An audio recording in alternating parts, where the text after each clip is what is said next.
Bien. Donc, on reprend. Là, on va faire vraiment l'aspect quantitatif du problème.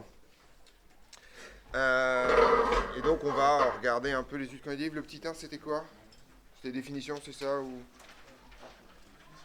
définition? Ok, on est parti. Et donc, petit 2, description du système diphasé. Description d'un corps pur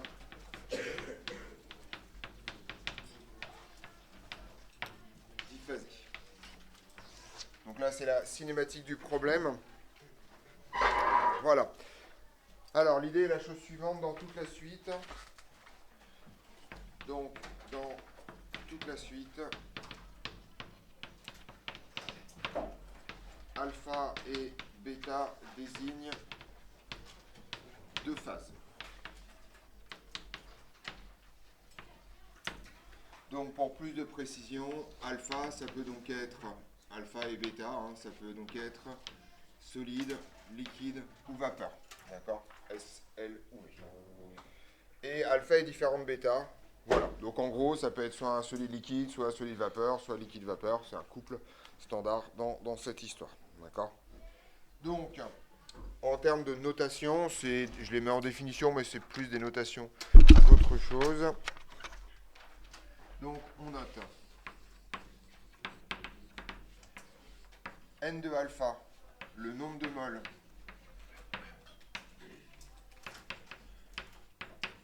dans la phase alpha, n de bêta, voilà, le nombre de moles dans la phase bêta. Voilà l'idée, d'accord? Donc, ceux-ci sont des grandeurs d'état. On est d'accord là-dessus? On est d'accord que c'est des grandeurs d'état. Donc, ces deux-là, là, c'est des grandeurs d'état. Et on va noter n de alpha vers bêta, le nombre de moles qui passent de la phase alpha à la phase bêta. D'accord?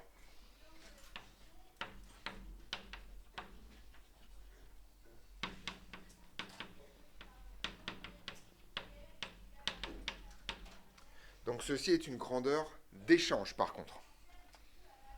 D'accord là-dessus, c'est une grandeur qui est échangée entre les deux systèmes. D'accord?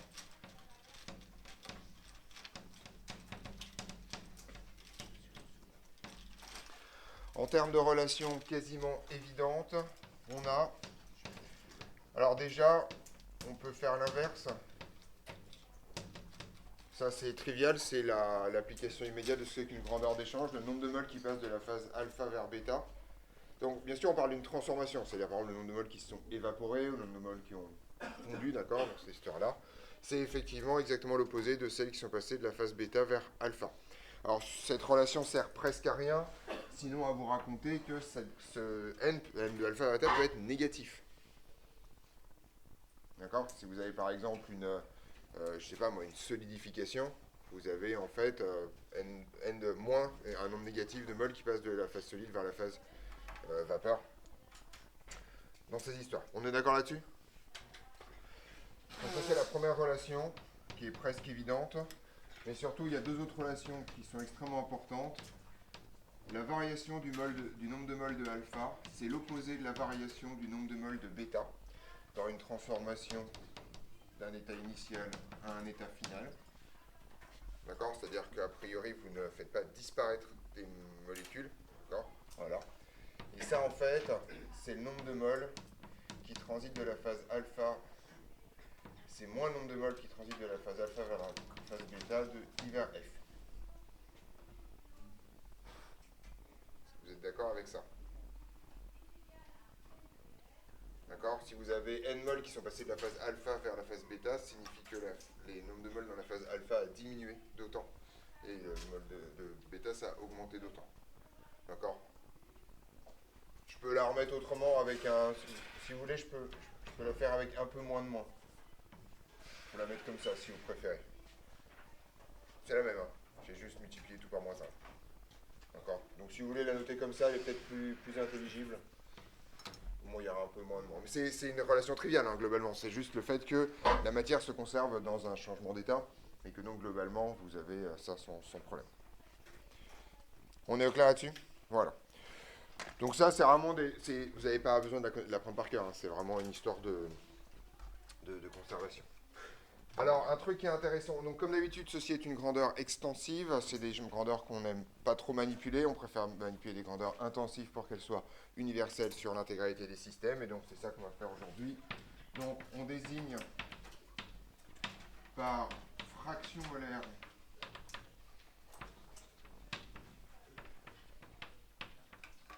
de la phase alpha le terme x alpha qui vaut quoi à votre avis? Effectivement, c'est n alpha divisé par n total, effectivement, sans problème, qui a le bon goût de valoir n alpha sur n alpha plus n bêta. Voilà, d'accord. C'est, encore une fois, c'est même pas une nouvelle définition. D'une certaine façon, on l'a vu en chimie, cette définition, c'est la même. Oui. En général, avant, on disait gazeux au lieu de... Gazeux, c'est, vapeur, c'est par définition, vapeur, c'est un gaz qui est en contact avec son liquide. C'est ça qu'on appelle la vapeur. Donc c'est une phase gazeuse, mais dans un contexte particulier. Mais sinon, rien de différent avec une phase gazeuse. Donc typiquement, le dioxygène dans l'air, c'est un gaz, parce qu'il n'y a pas de dioxygène liquide qui se promène ici. Par contre, on parle de vapeur d'eau, tout simplement parce qu'il y a du liquide à partout. D'accord là-dessus.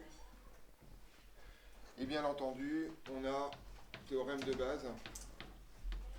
Qu'est-ce qu'on peut dire de x alpha plus x bêta? Ça vaut 1 effectivement. D'accord, donc en général, on en choisira une des deux qu'on appellera x, et l'autre sera 1 moins x dans cette histoire. Ça, c'est la première chose. Voilà. Ça, c'est la première étape. Et le nombre de moles qui transitent de la phase alpha vers la phase bêta, c'est tout simplement égal à moins n total fois la variation de x alpha. On est d'accord là-dessus? C'est exactement la même chose là-bas. N total ne varie pas. Et comme x alpha par définition c'est n total fois x alpha, enfin n alpha c'est par définition x alpha n total, c'est juste ça. Et c'est tout simplement n total fois la variation de x bêta si vous avez envie de mettre en fonction de bêta. Voilà.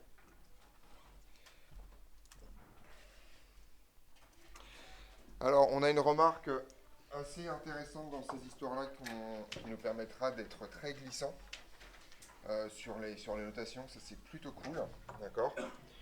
En fait, vous voyez que j'ai tout fait en nombre de moles, mais on peut aussi tout faire en masse, d'accord. Donc, on a également, ça c'est un petit commentaire, mais on peut définir également de la même façon, c'est ça. On peut similairement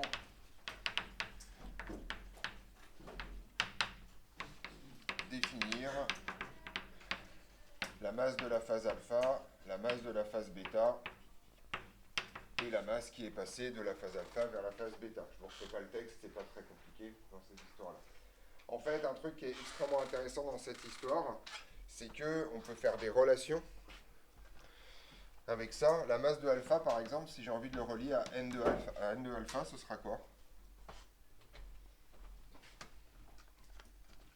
Oui.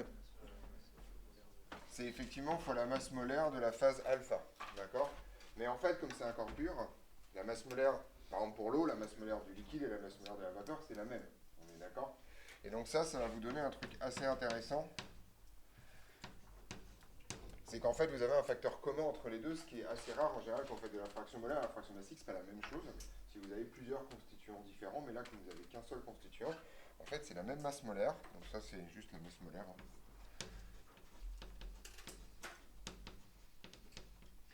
Et donc, ça vous donne une relation assez rigolote. C'est qu'en fait, alors bien sûr, ça vous raconte que la fraction massique et la fraction molaire, c'est la même chose. Parce que finalement, si vous prenez cette relation-là, et que vous multipliez le numérateur et le dénominateur par la masse molaire, ça vous donne bien la masse molaire totale.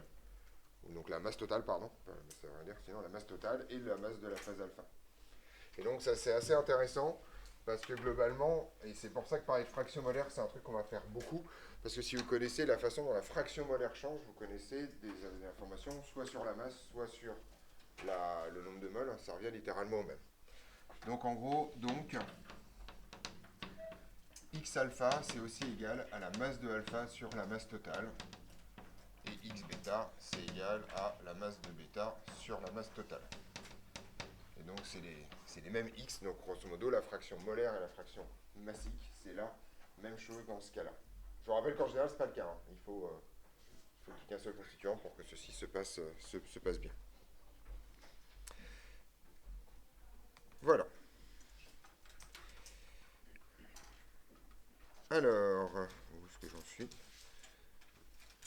Bien.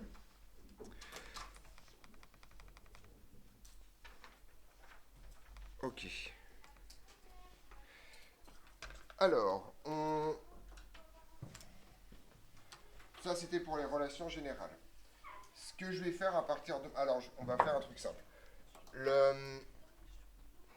Les cas vraiment intéressants, en thermodynamique, s'entend, c'est-à-dire pour fabriquer des machines, sont l'équilibre liquide-vapeur. En fait, des équilibres, il y en a 3 différents. Vous avez l'équilibre liquide-vapeur, vous avez l'équilibre solide-liquide et l'équilibre solide-vapeur. Alors, l'équilibre solide-liquide n'est pas un équilibre intéressant d'un point de vue thermodynamique, simplement parce que comme ça met en jeu 2 phases condensées, vous ne pouvez pas extraire du travail de ce truc-là. Grosso modo, vous fournissez de la chaleur, ça fait fondre le truc, vous en enlevez, ça fait solidifier le truc, super, au revoir. C'est pas ultra intéressant.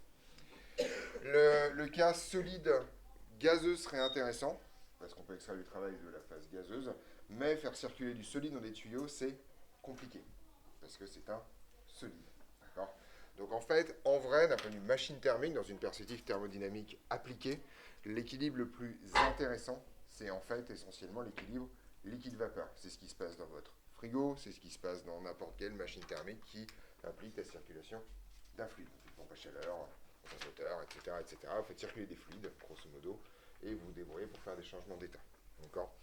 Donc, de manière générale,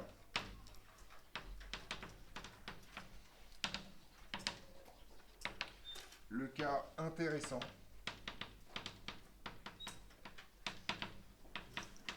est l'équilibre liquide-vapeur.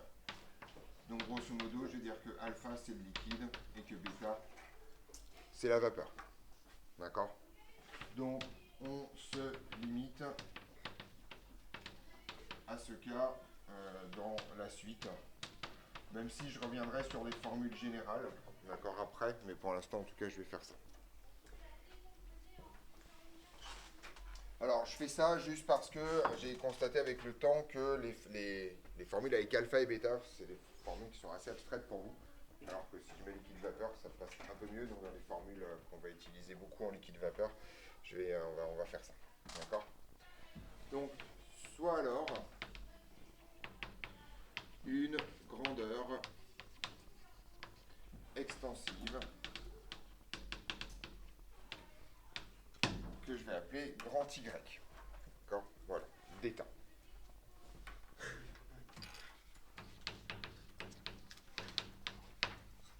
Donc, on va voir si vous avez appris votre cours de thermodynamique. Vous pouvez me citer une liste exhaustive de grandeur extensive d'état.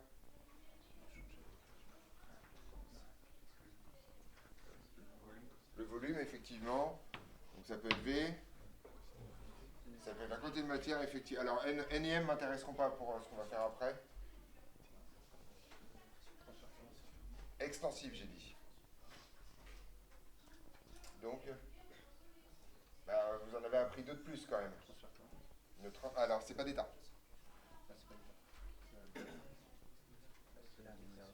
Oui. L'énergie interne U, effectivement. Et effectivement, ouais, H l'enthalpie. Donc en général, on appliquera la relation que je vais démontrer à l'une de ces trois grandeurs. D'accord ? Voilà. Donc, ces trois grandeurs sont pas... Alors en fait, extensive ne me suffit pas, je devrais plutôt dire et additive. C'est ça qui m'intéresse surtout. Comme la grandeur est additive, vous pouvez définir une grandeur totale en additionnant la grandeur de la phase alpha avec la grandeur de la phase bêta, donc en l'occurrence ici liquide et vapeur. D'accord ? Donc on a que Y total, c'est égal à Y du liquide plus Y de la vapeur. D'accord ? Ça, c'est le caractère additif qui vous raconte ça. Ok. Ce que je vais faire en fait, c'est que je vais calculer la version molaire de ce truc-là. Autrement dit, je vais diviser tout ce truc-là par n total. Voilà. On a y molaire qui vaut tout simplement y total sur n. D'accord. Et donc, y molaire de votre système, c'est effectivement y du liquide divisé par n, plus y de la vapeur divisé par n. Jusque-là, c'est juste un cassage de fraction. Oui. C'est n total. Oui, mais c'est ym, après, on va dire L total, c'est juste le truc de l'ensemble.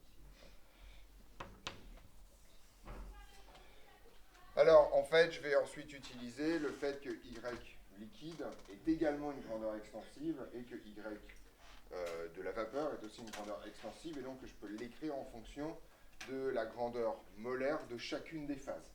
D'accord. Autrement dit, y liquide, c'est tout simplement n du liquide fois y liquide molaire, d'accord, le tout divisé par n. Donc, le n, vous voulez que je mette n total ou vous comprenez ce que c'est? Je vais mettre n total histoire que quand même vous savez ce que c'est. Voilà. Donc, je mets total ici, voilà. Et c'est donc n vapeur fois y liquide de la vapeur divisé par n total. Y vapeur molaire. Pardon. Ouais, c'est ça. On est d'accord là-dessus? Bien. Alors on a presque fini. En fait, ça donne une première relation qu'on remettra un peu en forme autrement. La grandeur molaire, d'accord, par exemple le volume molaire d'un mélange liquide-vapeur, c'est tout simplement en fait la fraction molaire du liquide fois la grandeur du molaire du liquide seul, plus la fraction de vapeur fois V. Alors ça c'est assez intéressant, ça vous raconte grosso modo que, en fait ça c'est une propriété des grandeurs extensives et additives, c'est qu'en fait, par exemple si vous avez un mélange liquide-vapeur, le volume molaire de l'ensemble, ça va être en fait la moyenne pondérée des volumes molaires de chacun. Oui. Si, j'ai traduit. Je te remercie. Voilà. C'est la moyenne pondérée en fait des deux grandeurs, pondérée avec les fractions molaires. Le truc c'est qu'en fait, donc ce que je vais faire après, c'est que on note alors x égale xl, d'accord, et donc xv ça va valoir quoi en fonction de x? 1 moins x, d'accord.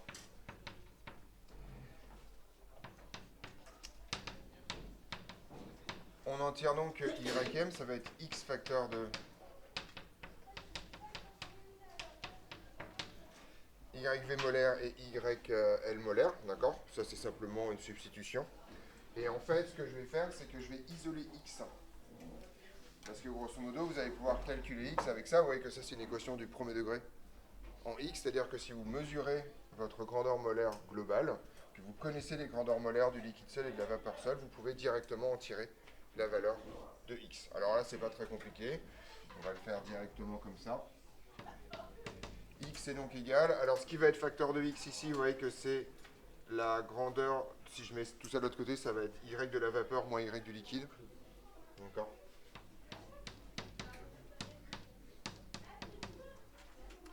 Et ce qui va être ici, ça va être tout simplement ym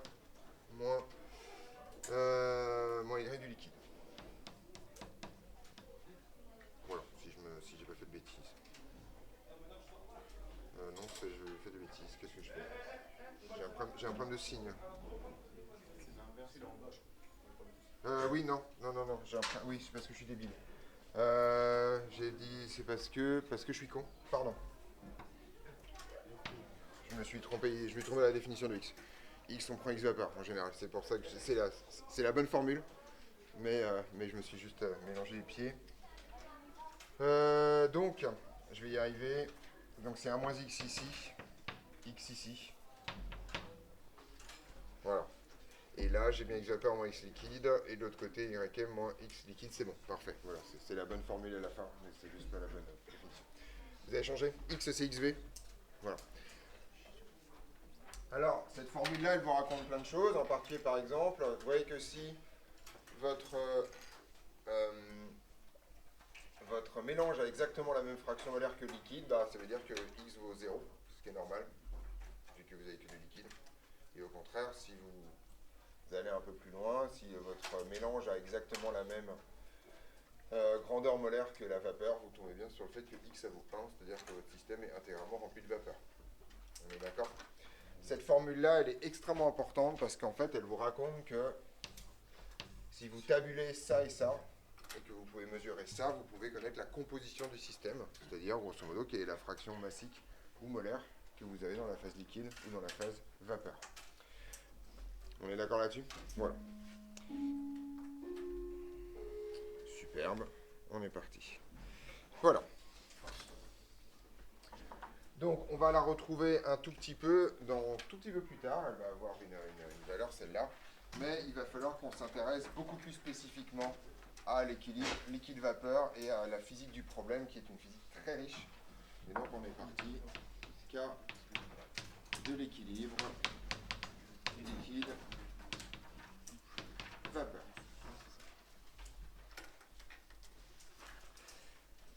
Alors, est-ce que vous vous souvenez de la manip que j'ai faite vendredi dernier, où grosso modo j'ai chauffé de l'eau pleine balle, d'accord? Vous voyez que la température a monté à fond et à un moment donné, en fait, la température à un moment donné s'est infléchie en augmentation, puis à un moment donné s'est arrêtée net et c'est stoppé. Alors en fait, ça c'est un truc intéressant, c'est ce qui. Il y a pas mal de choses, c'est toute la conséquence de l'histoire de variance qu'on a eu vendredi. Quand vous imposez la pression à quelque chose, à un système, d'accord, en fait, un système phasé, vous ne pouvez pas imposer la température, d'accord. Donc en gros, ça c'est un truc très important, c'est comme ça qu'on fait des thermostats et des points fixes, je vous en ai parlé quand on a parlé un peu de la température. Globalement, en fait, et vous utilisez ça littéralement tous les jours, hein, quand vous faites de la cuisine avec de l'eau bouillante, vous avez la garantie que votre eau bouillante, elle est toujours à la même température, d'accord, si vous mettez vaguement un couvercle. D'accord. Ok. Alors ça vous raconte quelque chose d'autre. Ça veut dire que si vous avez un mélange sur un corps pur, ça veut dire qu'à une certaine température, d'accord, si vous êtes à l'équilibre avec le liquide est à l'équilibre avec la pression, et bien en fait ça veut dire que votre pression, elle est à votre vapeur, elle a une pression donnée. Donc là j'ai renversé le point de vue, au lieu de dire si j'ai une pression donnée, ça me fixe la température, je peux me dire autrement, je peux dire ok, je vais essayer de trouver la condition d'équilibre à telle température, et la condition d'équilibre à telle température, grosso modo, ça va être une pression donnée. Cette pression, elle porte un nom, ça s'appelle la pression de vapeur saturante. Donc, je vous résume le truc. Voilà. Donc, si on a un système liquide-vapeur à l'équilibre, première condition importante, et AT. Donc, vous avez une température fixée et vous avez un équilibre. D'accord. La variance indique que la pression. Alors, la pression de qui? Ouais. La pression totale ou la pression système? Oui, la pression du système, effectivement. Et donc, le système, il est composé de quoi? Oui. Du liquide et de la vapeur. D'accord. Donc, en fait, là, on parle de la pression de la vapeur, pas la pression totale. Donc, en fait, ça s'appelle comment une pression qui n'est pas la pression totale? La pression partielle, d'accord. Voilà. Ça indique que la pression partielle de la vapeur est fixée. Donc ça, c'est une définition. D'accord. On appelle pression de vapeur saturante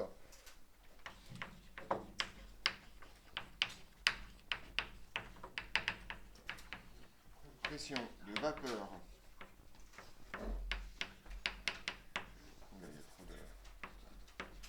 saturante AT, la pression partielle PS de T, qu'a la vapeur à l'équilibre avec son liquide à cette température. C'est ça qu'on appelle la pression de vapeur saturante. Il y en a une que vous devez connaître par cœur, parce que c'est la définition du degré. À 100 degrés et sous une atmosphère, d'accord, à 100 degrés plus exactement, l'équilibre liquide-vapeur de l'eau pure se fait à une atmosphère. Voilà.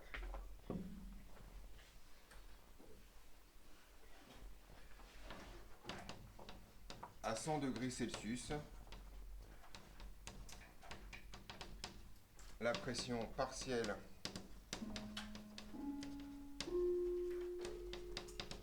de vapeur d'eau est de une atmosphère. C'est la définition stricte de 100 degrés Celsius. À me poser des questions à moi, je veux dire, tu poses une question à Paul, quoi. Oui, je t'écoute. C'est parce que j'arrive pas à lire. Bah, c'est quoi? Moi, je sais ce que j'ai écrit. C'est Juste après pression partielle. PS de T. Non, mais Ah, oui. K la vapeur à l'équilibre avec son liquide AT.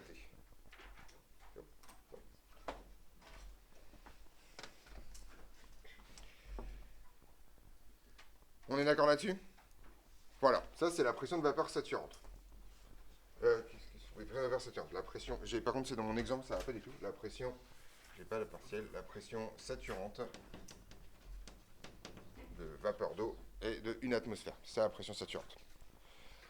Alors ça, c'est extrêmement important dans cette histoire parce qu'on va pouvoir retrouver notre petit diagramme de Clapeyron et essayer de tracer une isotherme là-dedans.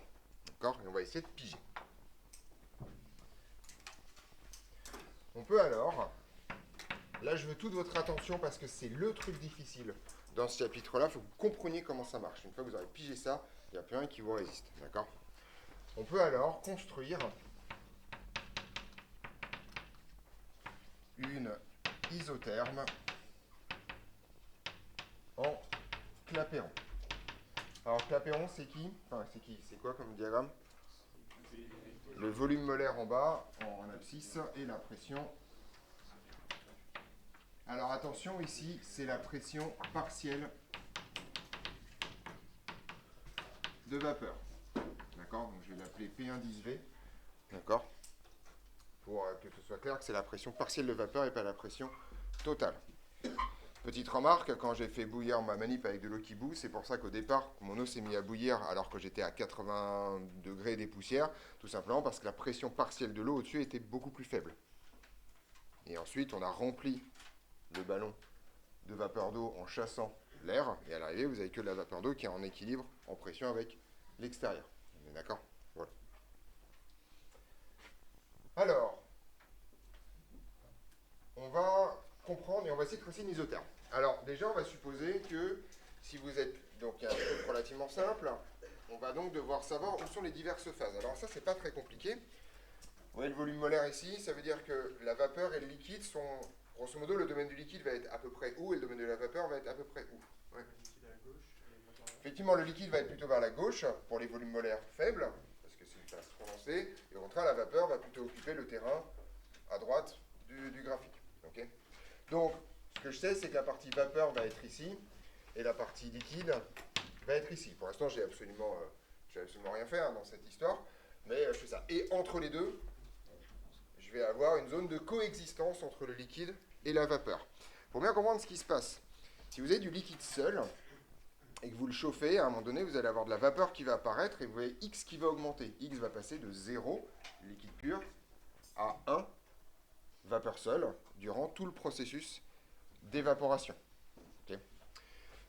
Et pendant ce temps-là, le volume, alors faites attention, le volume molaire ici, c'est le volume total de votre système. Autrement dit, il va passer du volume molaire du liquide au volume molaire de la vapeur, et entre les deux, vous aurez une moyenne pondérée, c'est la formule que j'ai effacée, des deux volumes molaires.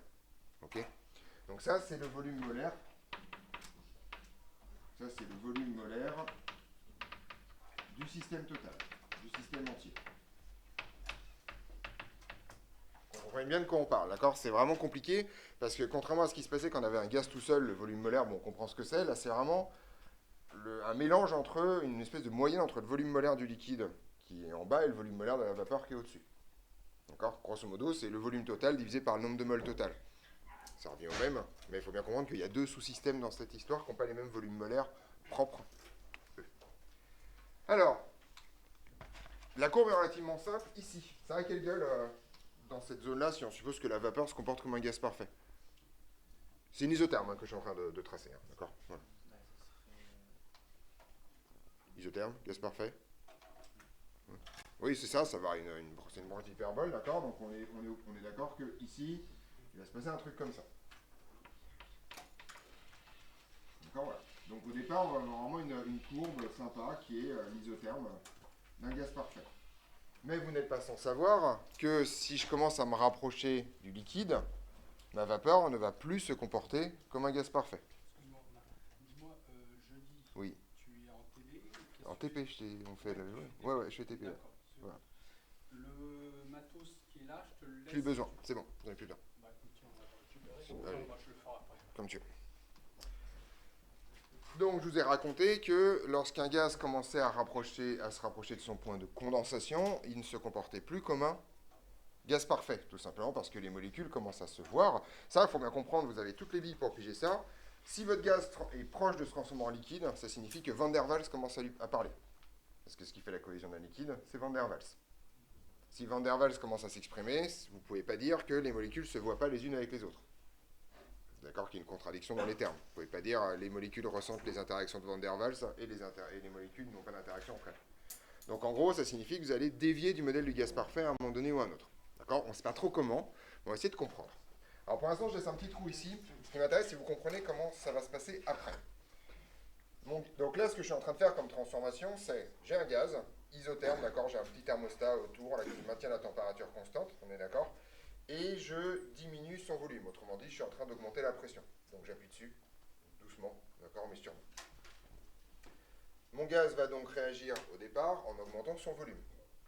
En diminuant son volume. Pardon. Donc j'augmente la pression, je diminue le volume. On est d'accord? Vous compressez un gaz, comme dans une seringue.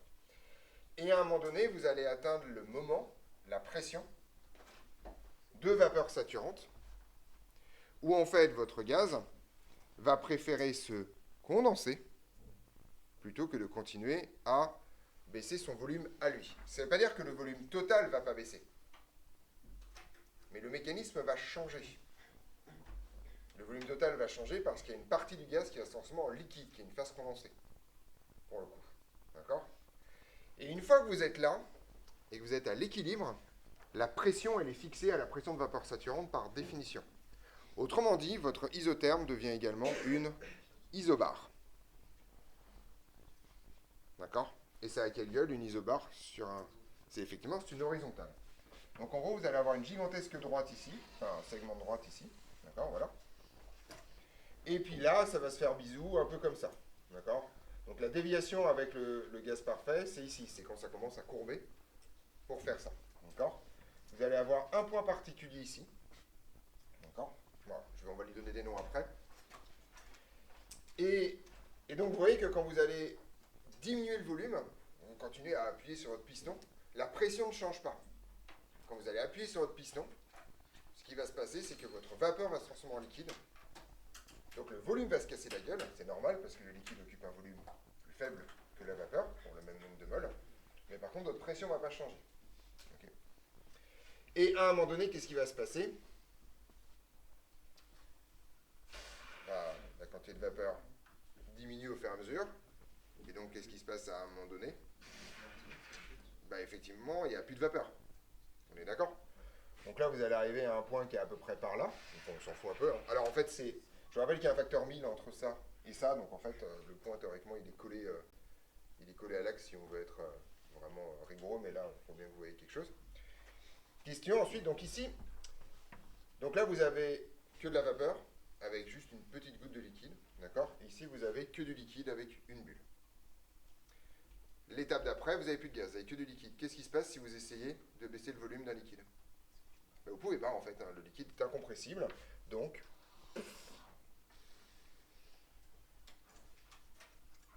augmenter la pression, et ça, vous allez le faire à volume quasi constant, parce que votre liquide est incompressible, et donc vous allez faire diverger la pression. On est d'accord là-dessus? Voilà l'idée. Là, vous arrivez, hein, c'est comme une seringue remplie de liquide, vous allez appuyer, vous allez faire monter la pression pleine balle, et le volume va très peu changer. Oui. Non, mais juste la ligne, en fait, ça représente le x égale 1,5 du coup. On va, non, 1,5, non, pourquoi 1,5? Bah, l'équilibre parfait. Non, il n'y a pas de 1,5 là. X varie continuellement de 0 à 1. On va faire toutes les annotations possibles, d'accord? Donc ici vous avez la vapeur, et ici qu'est-ce qu'on a en fait?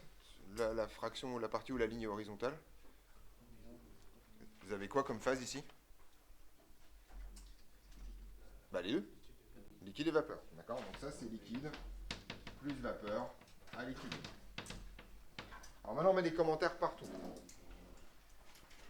Ça ici, c'est ce qu'on appelle, donc ça correspond à x égale 1. Ce point-là correspond à x égale 1. Vous avez que de la vapeur. Ici, vous avez le volume molaire de la vapeur. On est d'accord que c'est le volume molaire de la vapeur, ça? Alors, les indices, je les ai retournés par rapport à tout à l'heure. Les deux notations existent, donc faut vous débrouiller. Ici, ça correspond à quelle valeur?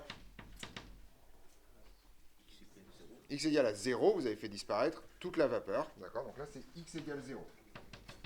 Et ça, c'est le volume molaire du liquide. On est d'accord là-dessus? Tous les points qu'il y a sur ce segment-là sont décrits par une valeur de x appartenant à 0, 1. Et qui va vous donner, en fait, à quel moment de la transformation vous êtes. D'accord? Autrement dit, est-ce que vous avez, par exemple, la moitié de liquide, la moitié de vapeur, c'est le cas x égale 1,5, qui serait effectivement au milieu du segment. D'accord? Ou au contraire, si vous êtes là, vous aurez x égale 3/4. On va voir pourquoi ça se passe aussi bien d'un point de vue lecture. On est d'accord? Ce point-là, il porte un nom, il s'appelle le point de Rosé. Vous avez de la vapeur avec une goutte de liquide. Ce truc-là s'appelle le point de Rosé.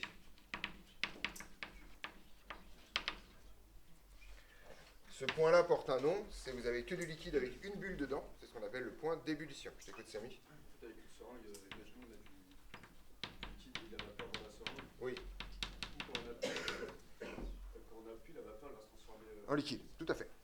Vous allez voir ça jeudi en TP, sans aucune forme de problème. Ça marche pour rien. On est d'accord là-dessus?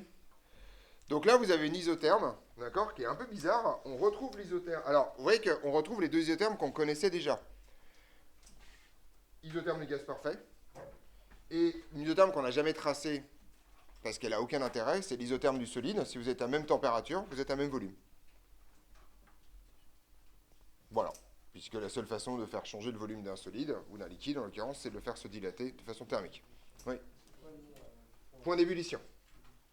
C'est littéralement les mots que vous connaissez en fait. On est d'accord là-dessus? Donc, cette isotherme, elle porte un nom, on appelle ça l'isotherme d'Andrews. Donc, une isotherme d'un système liquide-vapeur en Clapeyron s'appelle une isotherme d'Andrews. D'accord?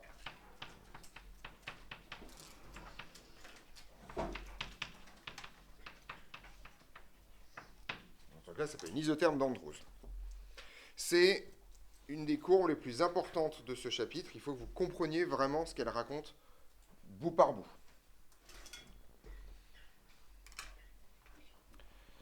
Donc, dans vos questions de cours, vous avez ça sans aucune forme de problème. Alors maintenant, ce qu'on peut faire, donc là j'ai tracé une isotherme. Ce qu'on peut faire, c'est essayer de se demander qu'est-ce qui se passe si je trace un réseau d'isothermes. Autrement dit, si je trace plusieurs isothermes, c'est-à-dire cette courbe-là, à plusieurs températures différentes pour voir un peu ce qui se passe. Alors, à partir de ce moment-là, c'est pas extrêmement compliqué. On va essayer de comprendre un peu les choses. On peut tracer un réseau d'isothermes. Et ce réseau d'isothermes, il porte un nom, s'appelle un diagramme d'Andrews. C'est-à-dire un réseau d'isothermes en Clapeyron. Oui. Est-ce qu'on peut la faire dans l'autre sens? Dans l'autre sens. Liquide Oui, bien sûr, c'est juste, je voulais expliquer comme ça, mais tout ceci est réversible très essentiellement. Appelé diagramme d'Andrews. Alors on est parti. Volume molaire, pression, et on va essayer de comprendre. va essayer de comprendre, et pour que vous compreniez bien,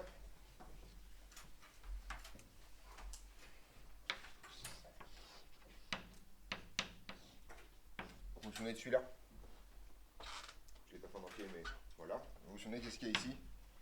Le liquide, et ici il y a la vapeur. On est d'accord là-dessus? Voilà. Donc, ça, ce que ça vous raconte, c'est la chose suivante. C'est que la pression de vapeur saturante est une fonction croissante de la température. On dit que si vous augmentez la température, vous augmentez la valeur de la pression de vapeur saturante. Ça, c'est la première chose. Okay. Donc, grosso modo, ça veut dire que si je prends ma première isotherme comme ça, c'est celle que j'ai tracée là-haut, et que je me place à une température plus élevée, cette partie-là va être au-dessus. Alors ensuite, on va essayer de comprendre comment toutes les courbes se déplacent. Pour le gaz parfait, vous le savez aussi, si vous avez deux isothermes, l'une à une température plus grande que l'autre, elle est également au-dessus. Pour le liquide, qu'est-ce qui se passe sur son volume si vous augmentez la température? Il augmente, effectivement, c'est la dilatation thermique. Et donc, grosso modo, en fait, vous avez un truc qui va se passer comme ça.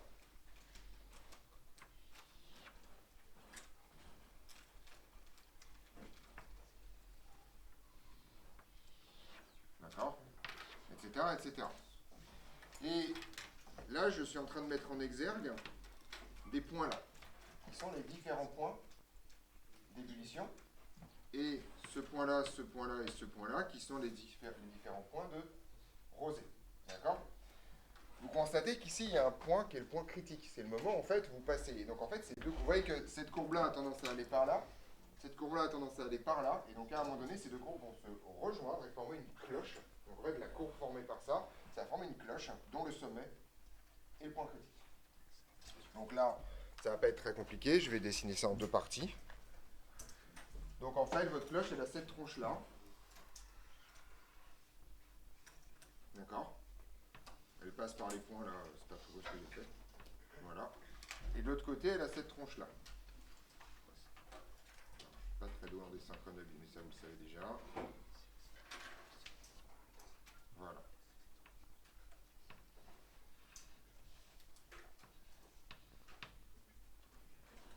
Et le point ici, là, c'est C, c'est le point critique. Cette courbe en bleu s'appelle la courbe d'ébullition. Parce que c'est l'ensemble des points d'ébullition, d'accord. Et la courbe rouge, qui passe par mes points, là, j'ai vraiment fait un truc très moche. Je vais y arriver, je pense. Voilà, je rebricole mes courbes, histoire de faire un truc, voilà. Voilà. Cette courbe rouge, là, elle s'appelle, à votre avis, courbe de rosée, qui est l'ensemble des points de rosée.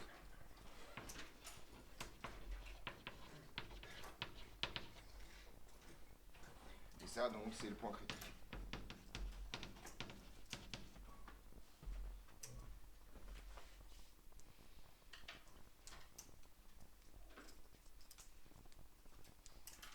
D'accord?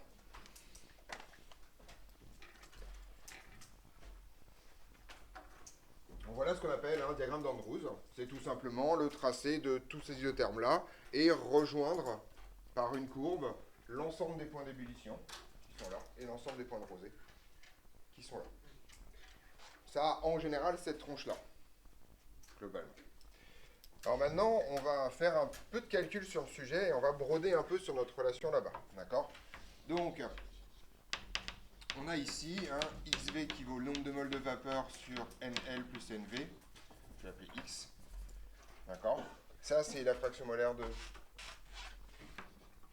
vapeur, on est d'accord? Que j'appelle X comme tout à l'heure. Et XL qui vaut NL sur...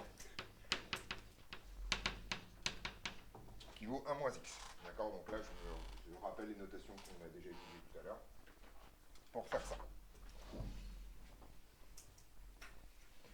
Et ce que vous savez, c'est que on a la chose suivante. On sait que X, c'est égal au volume molaire de votre mélange moins le volume molaire du liquide sur le volume molaire de la vapeur moins le volume molaire du liquide. Vous vous souvenez d'où ça vient, ça? C'est la relation que j'ai démontrée il y a 10 minutes. avec une fonction extensive quelconque, et là je l'applique en particulier au volume. D'accord? Si je reprends mon isotherme d'Andrews,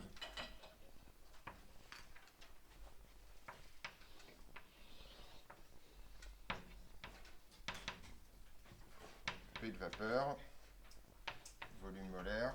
Ah, petite remarque, j'ai oublié de l'écrire ici. Je vous fais une pause, tout le monde est avec moi là. Camille, t'es avec moi?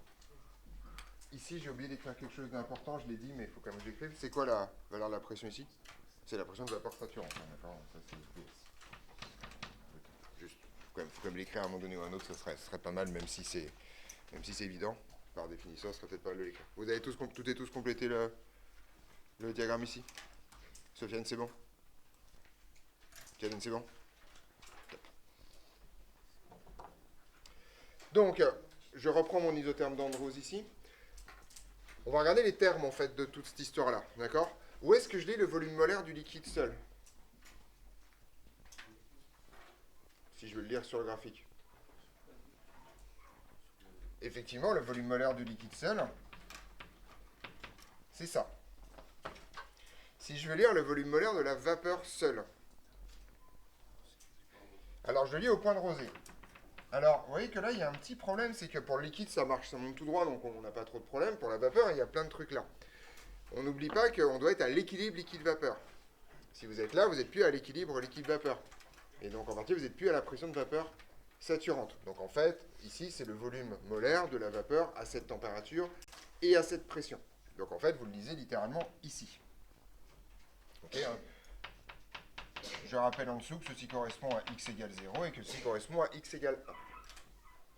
Si maintenant je suis dans une situation intermédiaire entre les deux, par exemple, imaginons que je suis ici. D'accord? Où est-ce que je lis le volume molaire? Oui, il suffit effectivement que je retrouve l'abscisse de ça, d'accord? Et en fait, tout ça, là, ça, c'est mon volume molaire tout court de mon système complet. Il vaut bien le volume molaire de liquide quand x vaut 0, le volume molaire de la vapeur quand x vaut 1. On est d'accord là-dessus? Alors maintenant, en fait, donc ça, c'est pour x appartenant à 0,1, c'est-à-dire vous êtes dans une situation intermédiaire, vous avez une partie de votre système qui est liquide et une autre partie de votre système qui est vapeur. Alors ce que je vais faire, c'est que ces points-là, je vais leur donner des petits noms. Celui-là, je vais l'appeler grand L, celui-là, je vais l'appeler grand M, et celui-là, je vais l'appeler grand V. Oui, je sais, c'est une grosse confusion de notation, mais c'est fait pour ça. D'accord? Eh bien, en fait, ça vous raconte la chose suivante.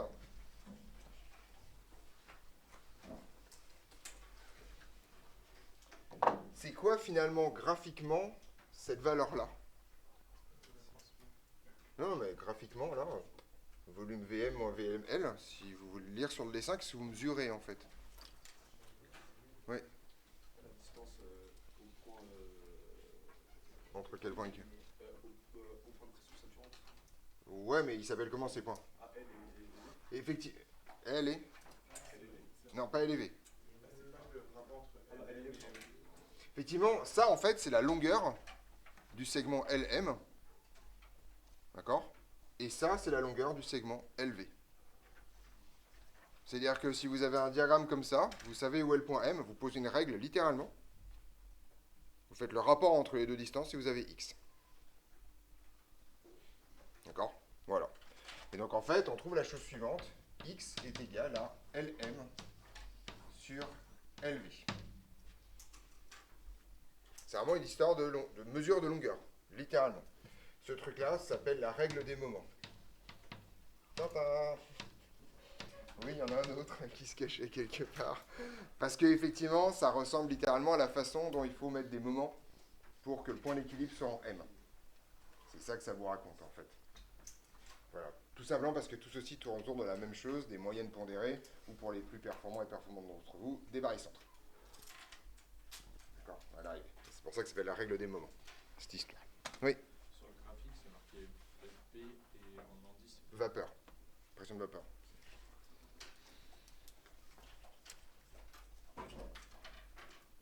On est d'accord là-dessus?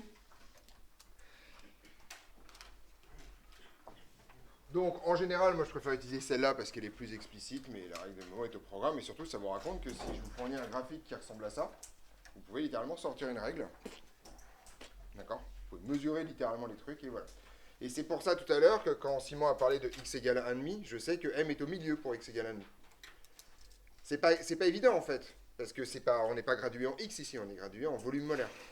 Mais en fait, factuellement, la règle d'aimant vous raconte que si x vaut 1,5, bah, quelle que soit la grandeur extensive molaire que vous utilisez en bas, bah, en fait, vous serez à la moitié du segment si vous êtes à x égale 1,5, à 3/4 du segment si x vaut 3/4, etc., etc. Donc c'est une vision géométrique assez sympathique. Vous verrez l'année prochaine un autre diagramme qu'on appelle le diagramme du frigoriste, qui est la pression en fonction de l'enthalpie molaire. Et vous aurez littéralement les mêmes propriétés, parce que l'enthalpie est une grandeur additive extensive. Et pas de problème, on va faire ça. Voilà, ça marche bien. D'accord là-dessus, c'est bon? Bien. Alors, on a presque fini. Beaucoup de questions quand même pour presque fini. Oui, bon, on va bourrer un peu. Voilà, on va finir. De toute façon, c'est l'info que je sacrifie, hein, vous inquiétez pas. Donc, on va essayer de comprendre un peu et de lire ce truc-là, maintenant. Imaginons que je prenne un système constitué, par exemple, d'eau. Oui. C'est quoi le nom de l'axe des ordonnées? C'est pression de vapeur, comme d'habitude, c'est le même. Je vais réécrire un peu mieux, parce que manifestement, vous n'arrivez pas à le lire.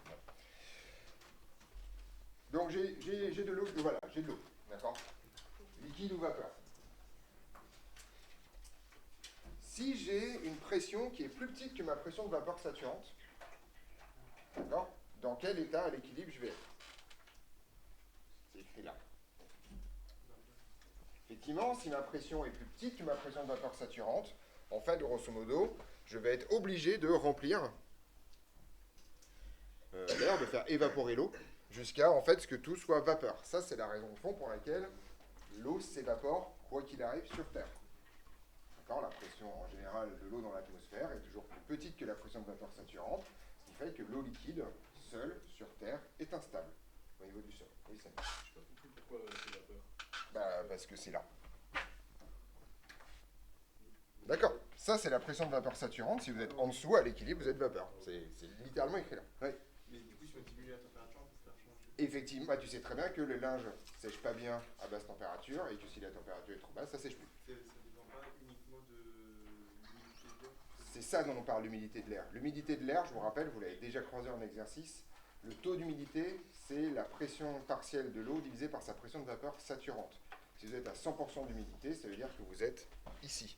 Si vous êtes en dessous, vous êtes quelque part par là. Et effectivement, ce pourcentage dépend de la température. C'est-à-dire que si tu as la même quantité d'eau dans l'atmosphère, ça va donner un taux d'humidité plus faible si la température est plus élevée, puisque tu vas faire monter la pression de vapeur saturante. On est d'accord là-dessus? Donc ça vous raconte des choses assez intéressantes. C'est un théorème de base, et qui est le plus important si on veut comprendre les choses. À l'équilibre,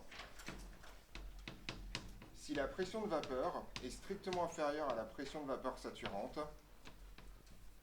tout le système est sous forme de vapeur. On est d'accord là-dessus? Voilà.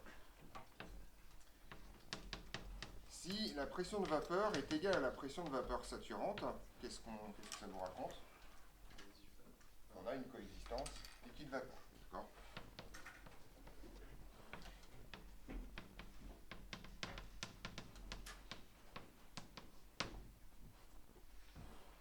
Vous voyez le troisième paragraphe?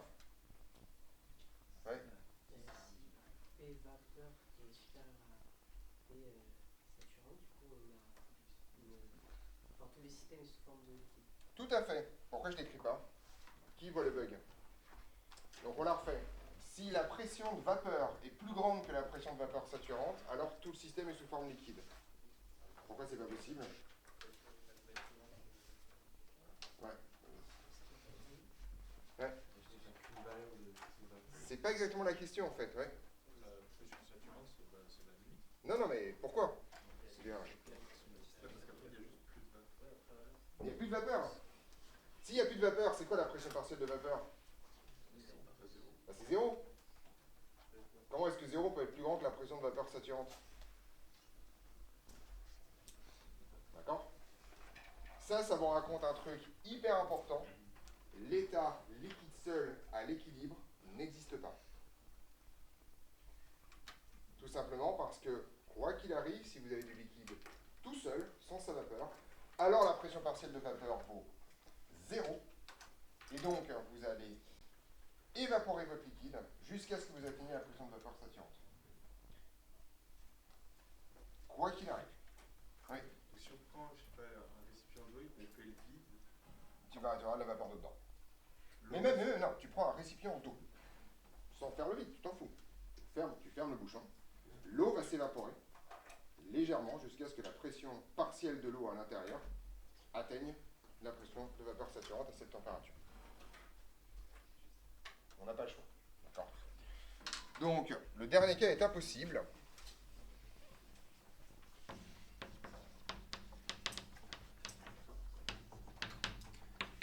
Donc, attention, il est impossible à l'équilibre. Je ne suis pas en train de vous dire que l'eau, ça n'existe pas. D'accord? Juste que c'est impossible à l'équilibre, car on devrait avoir la pression de vapeur strictement plus grande que PS et la pression de vapeur égale 0, car on n'a pas de gaz, car on n'a pas de vapeur. Ce qui est une contradiction de l'état. Oui. là, on va besoin que la pression de la vapeur, elle va vers l'infini, mais si on n'a plus. Bah, c'est ça qui est étonnant. En fait, c'est la pression extérieure que tu vas appliquer si tu mesures ça. Mais littéralement, il n'y a plus de vapeur. Donc, ce truc n'existe pas en fait. Hein. À l'équilibre, ça n'existe pas. Oui. Pour le premier cas, pour mettre aussi supérieur à 0. Oui, mais ça, c'est une pression, c'est normal. Pas de problème. Ouais, pas de souci, ça. Mais tu vois que même si c'est nul,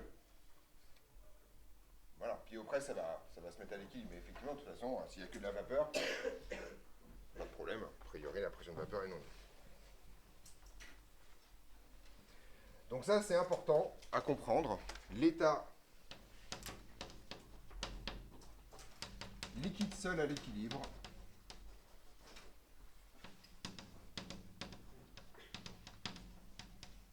n'existe pas.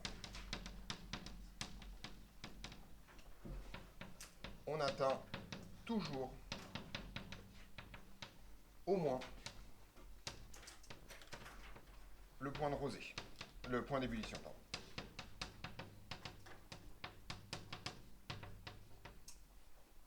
C'est tout.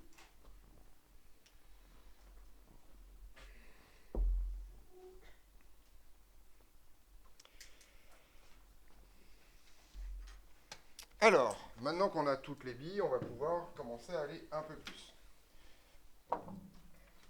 Je fais un petit rappel. Qu'est-ce qu'on peut dire du volume molaire de la vapeur par rapport au volume molaire du liquide?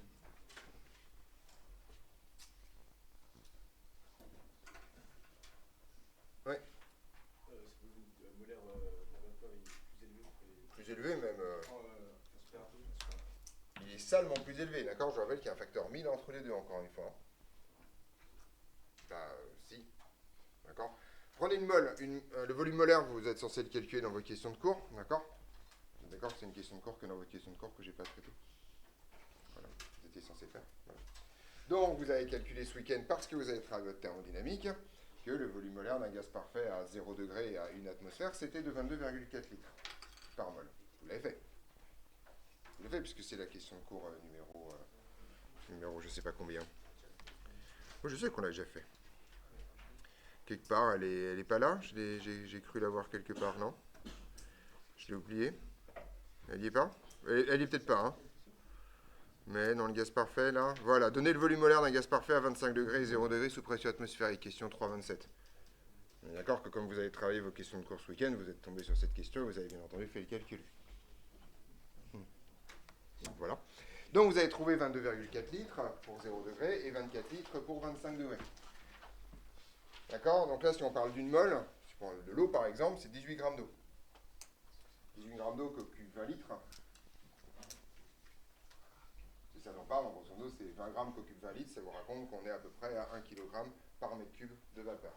Très à la louche. Un liquide, de manière générale, c'est 1000 kg par mètre cube, surtout pour l'eau, puisque c'est un peu la définition du kilogramme.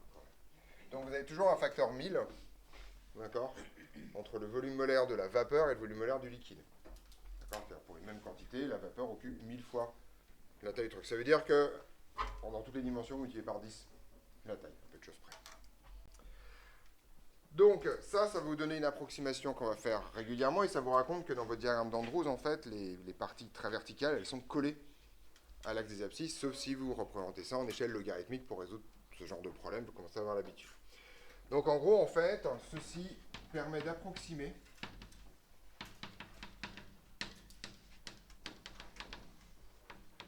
donc on va faire deux approximations usuelles. La première, effectivement, c'est que dès que x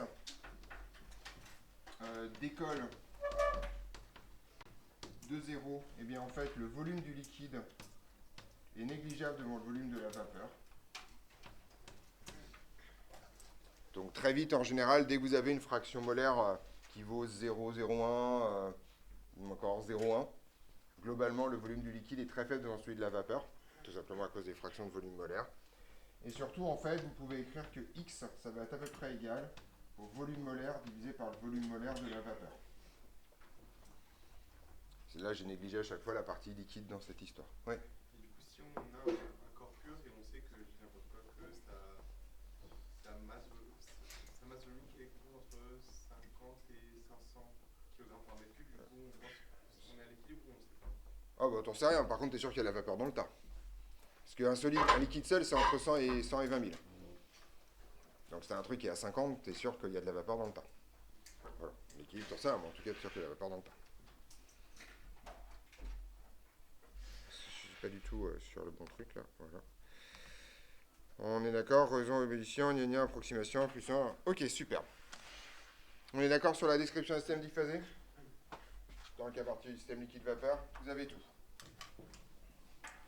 Il nous reste un dernier truc à faire qui est le petit 5, si je ne me trompe pas. 4. Aspect thermodynamique. Donc là, on va parler un peu des aspects énergétiques du sujet. Le principe est relativement simple.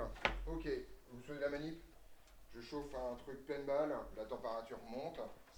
Cette transformation est une transformation essentiellement monobar, d'accord, qui ensuite devient isobar en termes de pression de vapeur saturante, puisque je n'ai pas fait d'effort particulier sur le sujet. Mon système il est ouvert, si vous vous souvenez bien, d'accord.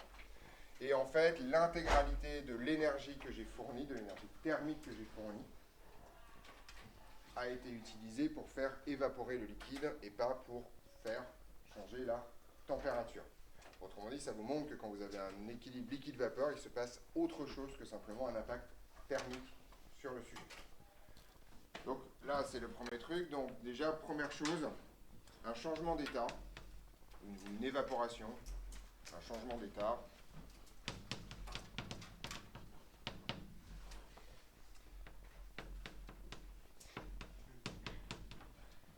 Notez bien la notation. Je passe d'un état initial à un état final en faisant passer.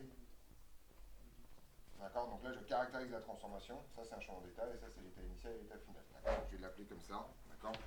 Est essentiellement, réversible.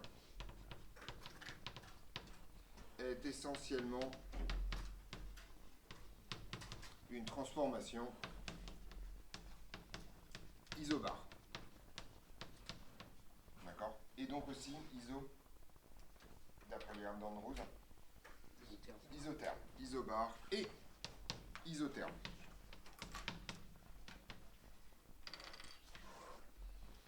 Oui. Alpha et bêta, c'est toujours De phase, c'est toujours de phase, c'est voilà, Ah, liquide de phase vapeur. quelconque. De phase quelconque là pour l'instant, je reviens dans les généralités.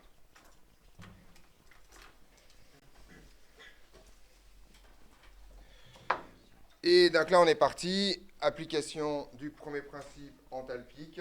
On a donc que le transfert thermique entre l'état initial et l'état, je le fais en quoique. Ouais, c'est ça. Ça vaut quoi?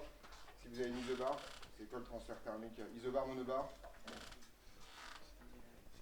la variation de qui? Non, pas de justement.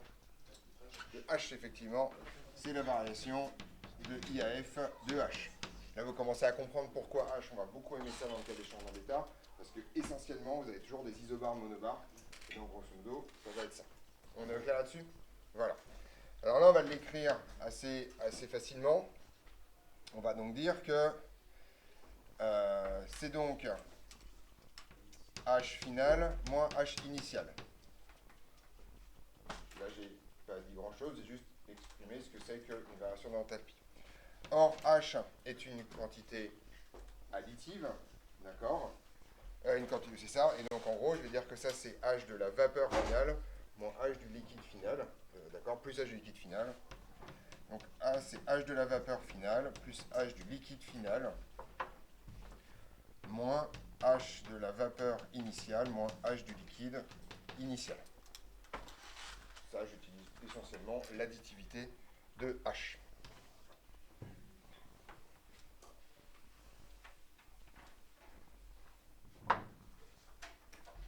Et donc, vous voyez qu'en fait, mon transfert thermique va donc s'écrire en fait comme la variation de l'enthalpie de la vapeur plus la variation de l'enthalpie du liquide.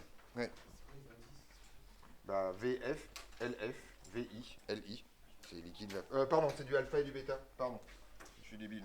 Faut que je garde, faut que je tienne mes notations. Pardon. Je mets alpha et bêta partout. Excusez-moi. Donc ça, c'est la variation entre IF de l'enthalpie de la phase bêta plus la variation entre I et F de l'enthalpie de la phase alpha. Tout le monde est d'accord avec ça? Mais en fait, mes phases, elles ne changent pas de température ni de pression. On est d'accord? Donc la seule chose qui va faire varier l'enthalpie de chacune des deux phases, c'est leur quantité de matière. D'accord? La vapeur, c'est toujours la même. C'est de la vapeur à telle température, à telle pression. Donc son enthalpie molaire ne change pas. Ce qui change, c'est son nombre de moles. Donc le seul responsable de la variation de l'enthalpie de la phase bêta, c'est le nombre de moles c'est la variation du nombre de moles de la phase bêta. D'accord? Donc ça, en fait, je vais pouvoir l'écrire comme la variation de IAF du nombre de moles de la phase bêta multiplié par l'enthalpie molaire de la phase bêta. Et je vais pouvoir faire la même chose avec la phase alpha en disant que ça, c'est la variation entre l'état initial et l'état final du nombre de moles de la phase alpha fois l'enthalpie molaire de la phase alpha. Sauf que ça vaut quoi la variation du nombre de moles de la phase bêta? Ça vaut effectivement l'opposé de ce truc-là, et ça vaut le nombre de moles qui ont transité de la phase alpha vers la phase bêta. Donc ça, en fait, je peux l'écrire comme le nombre de moles qui ont transité de la phase alpha vers la phase bêta, multiplié en fait par l'enthalpie molaire de la phase bêta moins l'enthalpie molaire de la phase alpha. Voilà. Et ça nous montre qu'on a un ingrédient extrêmement important dans cette histoire, d'accord, qui est en fait, on va essayer de comprendre physiquement ce que ça veut dire. Le transfert thermique que vous balancez est essentiellement proportionnel au nombre de moles qui vont transiter de la phase alpha vers la phase bêta, multiplié par un coefficient qui est simplement un coefficient de conversion entre ce transfert thermique et le nombre de moles. Autrement dit, ça là, de façon isotherme et isobare, c'est la quantité de chaleur qu'il vous faut pour faire passer une mole de la phase alpha à la phase bêta. Vous êtes d'accord que si je divise ça par n, ça me donne bien une quantité molaire dans cette histoire. Donc ça, ce truc-là porte un nom, d'accord? Et comme il y a du H dedans, bah, ce nom est assez facile. Donc on appelle enthalpie molaire de changement d'état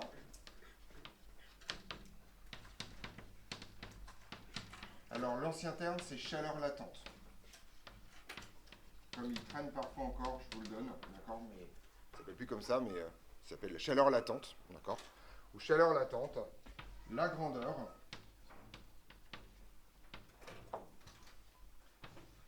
Lm de alpha vers bêta qui est égal tout simplement à H molaire de bêta moins H molaire de alpha.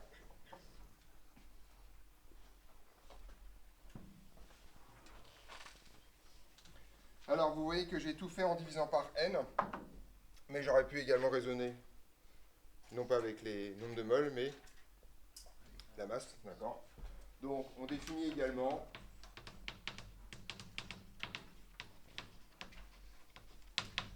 l'enthalpie massique de changement d'état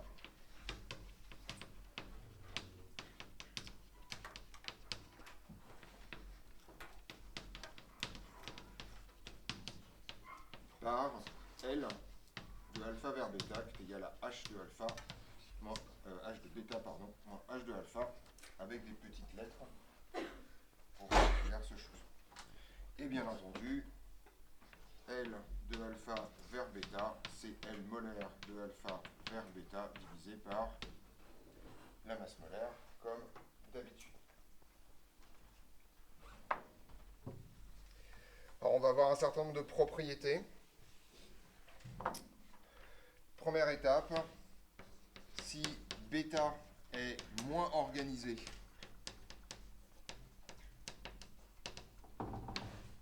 que alpha, tout le monde commence cette phrase?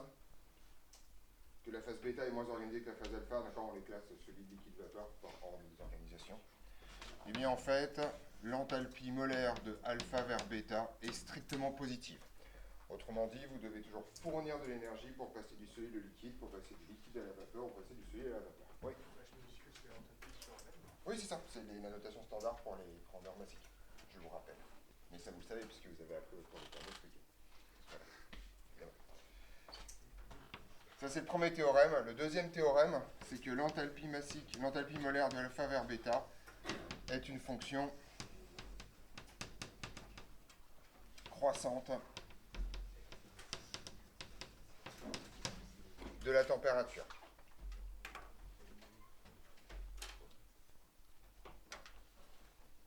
Je dis n'importe quoi. C'est une fonction décroissante de la température. Autrement dit, plus la température est élevée, plus c'est facile de faire bouillir des trucs. Pardon. Excusez-moi.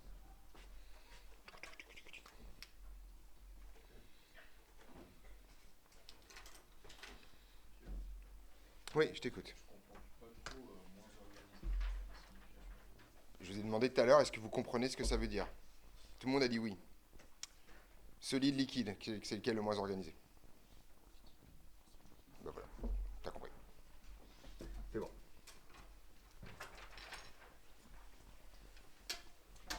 Alors, si je résume les formules que vous allez utiliser de façon opérationnelle, on a donc que la variation d'enthalpie, c'est tout simplement égal à au nombre de moles ayant transité de la phase alpha à la phase bêta de IAF fois Lm de alpha vers bêta. Ça, c'est la définition stricte de L que j'ai juste réécrite, d'accord? Et pour un... Donc, petite remarque, je fais un petit tour de passe-passe qui est toujours le même. Ceci est toujours vrai, d'une part parce que c'est la définition de L, et d'autre part, ça marche quelle que soit la transformation, parce que ça fait intervenir des grandeurs d'état quoi qu'il arrive. D'accord? Puisque celle-là est reliée à une grandeur d'état qui est la variation du nombre de moles de la phase bêta. Par contre, pour revenir au transfert thermique, il faut que ma transformation soit isotherme et isobar. D'accord? Pour un changement d'état isobar, monobar, isotherme, ça signifie que effectivement le transfert thermique est égal à n de alpha, enfin est égal à n de alpha vers bêta entre l'état initial et l'état final. Voilà. Voilà. Et c'est aussi égal, si vous avez envie de le mettre en massique, à la masse qui a transité de la phase alpha vers bêta entre l'état initial et l'état final, fois l'enthalpie massique de changement d'état. Ça, c'est vraiment la version massique du problème.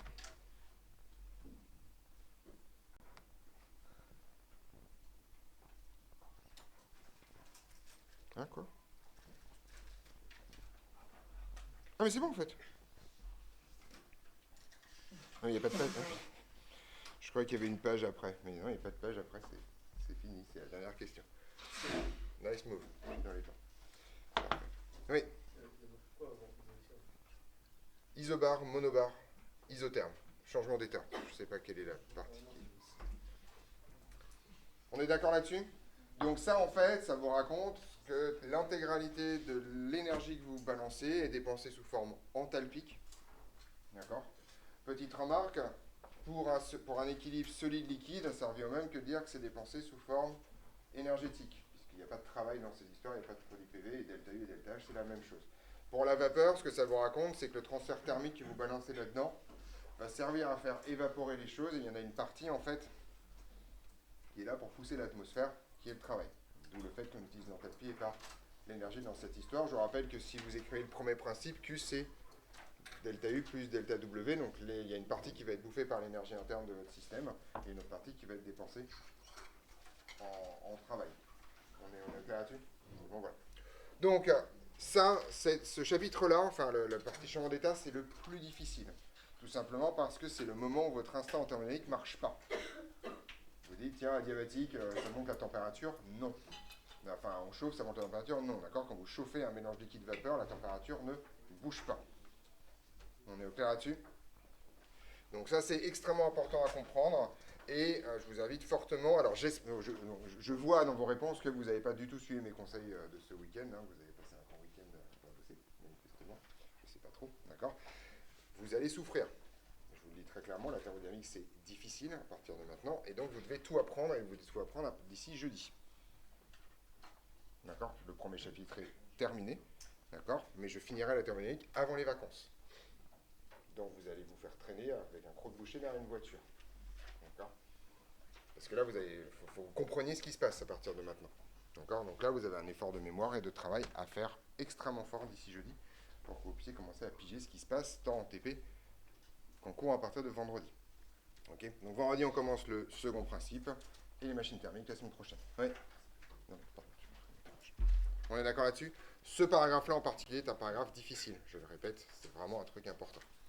Et vous avez tous les exercices de la planche à votre disposition à partir de maintenant. Voilà. Parfait. Je suis dans les clous. Superbe.